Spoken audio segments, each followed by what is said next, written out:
আসসালামু আলাইকুম বন্ধুরা, বহুল প্রতীক্ষার পর 2026 সালে এসে কিন্তু বাংলাদেশ পুলিশের যে কনস্টেবল পদের নিয়োগ বিজ্ঞপ্তি সেটা কিন্তু প্রকাশিত হয়েছে, যেখানে কিন্তু এবার বাংলাদেশের সকল জেলা থেকে নারী পুরুষ উভয় প্রার্থী যারা এসএসসি পাস করেছেন 2.50 পেয়ে, সেটা বিজ্ঞান, মানবিক বা ব্যবসায় শিক্ষা শাখা যে কোনো শাখা হোক না কেন, আপনারা কিন্তু আবেদন করতে পারবেন।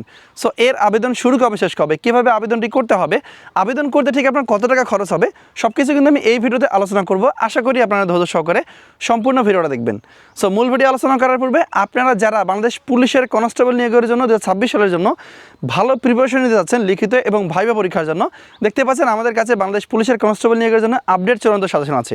এখানে কিন্তু বাংলা, ইংরেজি, সাধারণ গণিত এবং সাধারণ বিজ্ঞান সম্বন্ধে A to Z প্রশ্ন উত্তর সহ পেয়ে যাবেন।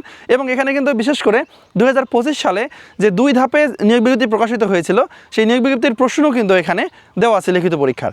সো যারা নিতে চান তারা স্ক্রিনে দেওয়া হোয়াটসঅ্যাপ নম্বরে যোগাযোগ করে 100 টাকা পেমেন্ট করে সাজেশনটি সংগ্রহ করে এখন থেকে ভালো প্রিপারেশন নিয়ে কিন্তু মাঠে যাবেন। আমরা মূল টপিকে আসি। সো প্রতি বছর কিন্তু বাংলাদেশ পুলিশের কনস্টেবল নিয়োগের নিয়োগ বিজ্ঞপ্তি 2বার প্রকাশিত হয়, একটা হচ্ছে ফেব্রুয়ারিতে আর একটা কিন্তু বছরের শেষের দিক, ঠিক আছে। সো এই ফেব্রুয়ারি যে সার্কুলারটি প্রকাশিত হয়েছে, এখানে কিন্তু আবেদন করতে গেলে আপনার এসএসসি পরীক্ষায় পাস হতে হবে, সেটা যে কোনো বিভাগ থেকে হতে পারে, বিজ্ঞান, মানবিক বা ব্যবসায় শিক্ষা শাখা থেকে, তাহলে কিন্তু আপনি এখানে আবেদন করতে পারবেন। এবং আবেদন করতে গেলে আপনার বয়সটা হতে হবে 18 থেকে 20 বছরের মধ্যে। এখন বলতে পারেন যে ভাই আসলে আমার বয়স কত থেকে কত তারিখের মধ্যে হলে আমি আবেদন করতে পারবো, এই বিষয়টা একটু ক্লিয়ার করেন। আমি যদিও বা গত ভিডিওতে এই বিষয়টা নিয়ে আলোচনা করেছি, তারপরেও আপনাদের সুবিধার্থে আমি এখনও এই ভিডিওতে এই বিষয়টা নিয়ে বলে দিচ্ছি। তো যাদের জন্ম তারিখ 31/3/2006 সাল থেকে 31/3/2008 সালের মধ্যে, শুধুমাত্র সেই সকল নারী পুরুষ প্রার্থীরা এখানে আবেদন করতে পারবেন। আর অবশ্যই আপনাকে কিন্তু অবিবাহিত হতে হবে, বিয়ে হওয়া যাবে না। এবার আসি উচ্চতা কত হতে হবে।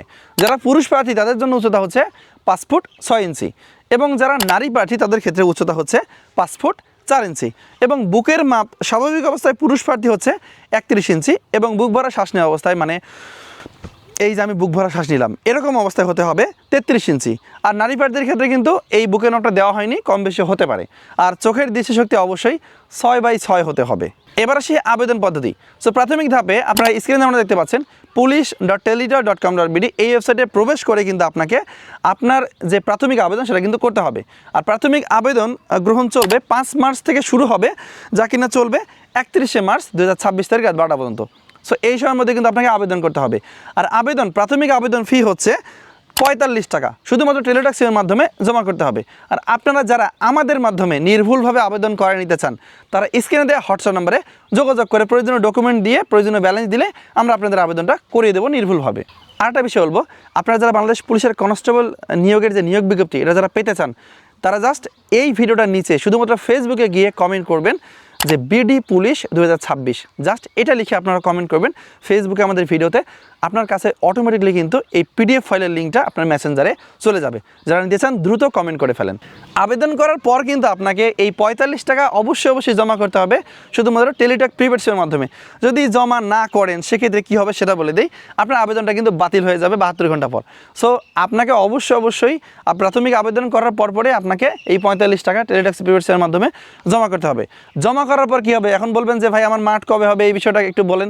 প্রথমত বলি, আপনি যখন টাকাটি জমা করবেন, জমা করার পর কিন্তু একটা ডেট আসবে, সেটা হচ্ছে প্রথমে প্রিলিমিনারি স্ক্যানিং হবে। ওইখানে আপনি আবেদন করার সময় উচ্চতার সাথে ওজন কি দিয়েছেন, তথ্য কি দিয়েছেন, এগুলো যদি সঠিকভাবে তারা যাচাই বাছাই করে আপনাকে মেসেজ করবে, you are selected to preliminary scanning.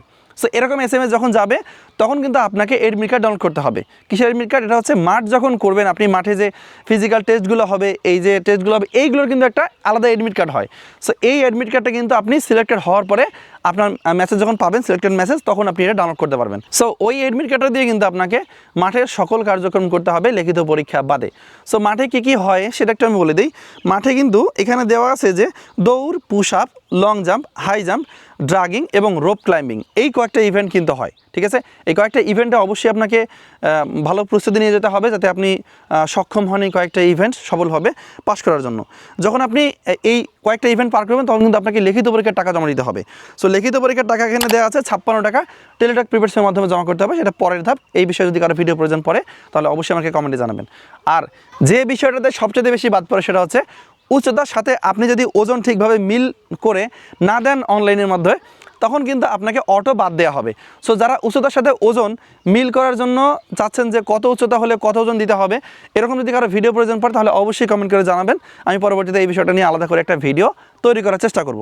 আর লিখিত পরীক্ষার বিষয়টা বলি, লিখিত পরীক্ষা কিন্তু বাংলা, ইংরেজি এবং আপনার সাধারণ যে গণিত, যেটাকে আমরা গণিত বলে থাকি, এবং সাধারণ বিজ্ঞান, এই কয়েকটা বিষয় কিন্তু আপনার 45 নম্বরের পরীক্ষা হবে। যারা পরীক্ষার ভালো প্রিপারেশন নিতে চান, দেখতে পাচ্ছেন আমাদের কাছে সাজেশন আছে, আপনারা হোয়াটসঅ্যাপে যোগাযোগ করে 100 টাকা পেমেন্ট করে সাজেশনটি নিয়ে এখন থেকে ভালো প্রিপারেশন নেবেন। কারণ আপনাদের মাঠের তারিখ কিন্তু খুব বেশি দূরে নয়, মাঠ শুরু হবে এক একটা জেলার এক এক রকম। তো প্রথম মাঠ হবে 15, 16 এবং 17 এপ্রিল। সো আপনাদের মাঠের টাইমটা কিন্তু অল্প, আপনারা কিন্তু এখন থেকে সাজেশন নিয়ে ভালো করে প্রিপারেশন নেবেন। তো এখন আমি বলে দেবো আপনি যখন মাঠ করবেন আসলে মাঠে কোন কোন কাগজপত্রগুলো নিয়ে যেতে হবে।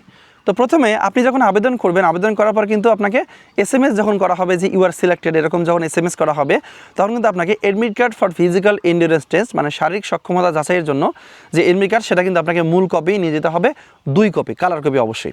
সো এই এডমিট কার্ডের পরপরই কিন্তু আপনার যে SSC পরীক্ষায় উত্তীর্ণ হয়েছেন, সেই SSC পরীক্ষায় উত্তীর্ণর যে শিক্ষকের যোগ্যতার মূল কপি বা সাময়িক সনদপত্রের কপি, সেটা আপনাকে নিয়ে যেতে হবে।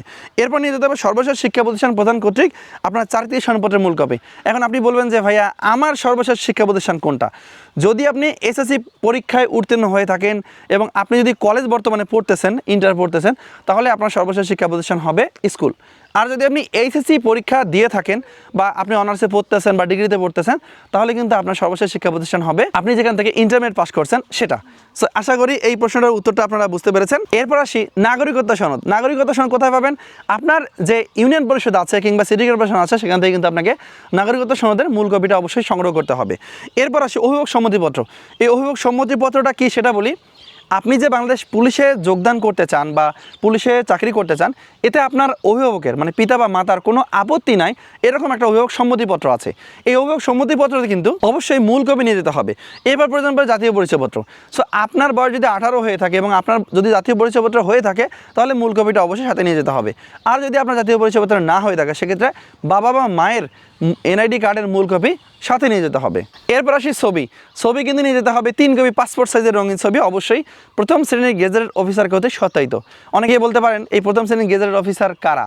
সো সরকারি যে কোনো প্রতিষ্ঠানের প্রধানের মাধ্যমে আপনারা এটা সত্যায়ন করে নিতে পারেন, যেমন সরকারি কলেজের প্রিন্সিপাল স্যার, সরকারি কলেজের প্রভাষক যারা আছেন তারা, তারপরে বিভিন্ন টেকনিক্যাল ট্রেনিং সেন্টারের যিনি অধ্যক্ষ মহোদয় তিনি, তারপরে উপজেলা স্বাস্থ্য কমপ্লেক্সের থেকে নিতে পারেন, বিভিন্ন ডাক্তারের কাছ থেকে সত্যায়ন করে নিতে পারেন। এরা হচ্ছে প্রথম শ্রেণী গেজেটেড অফিসার। আর যারা কোটার সপক্ষে আবেদন করবেন, তারা অবশ্যই কোটার সপক্ষে প্রয়োজনীয় ডকুমেন্ট নিয়ে যাবেন। যারা ক্ষুদ্র নিগোষ্ঠী, তাদের ক্ষেত্রে কোটার সপক্ষে ডকুমেন্ট আপনাকে নিয়ে যেতে হবে। এগুলো ছিল মোটামুটি কাগজ, এর বাইরে আপাতত কোনো কাগজ প্রয়োজন হচ্ছে না। সো এখন আমি বলে দেবো আসলে আপনি এই যে চাকরিটাতে জয়েন করবেন, জয়েন করলে আপনার বেতন কত হবে।